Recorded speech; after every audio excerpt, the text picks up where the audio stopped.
iz Tel Aviva otvoreno prijete ubićemo vrhovnog vođu Hamneija. I niko ne trepće okom ni u muslimanskom svijetu, niti na zapadu.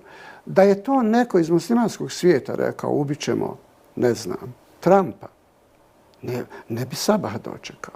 Dakle, noć bi ga pojela. I to bi uz medijsku pratnju bilo definirano kao besprizorni čin terorizma. Ali kada je meta musliman, pa makar to bio i njihov politički predstavnik, legalno izabran u jednoj zemlji, to nije terorizam. To je legalna meta koju oni imaju pravo neutralizirati.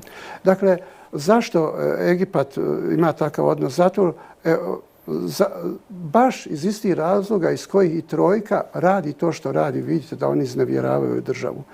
Da sve vitalne interese ove zemlje oni na tacnu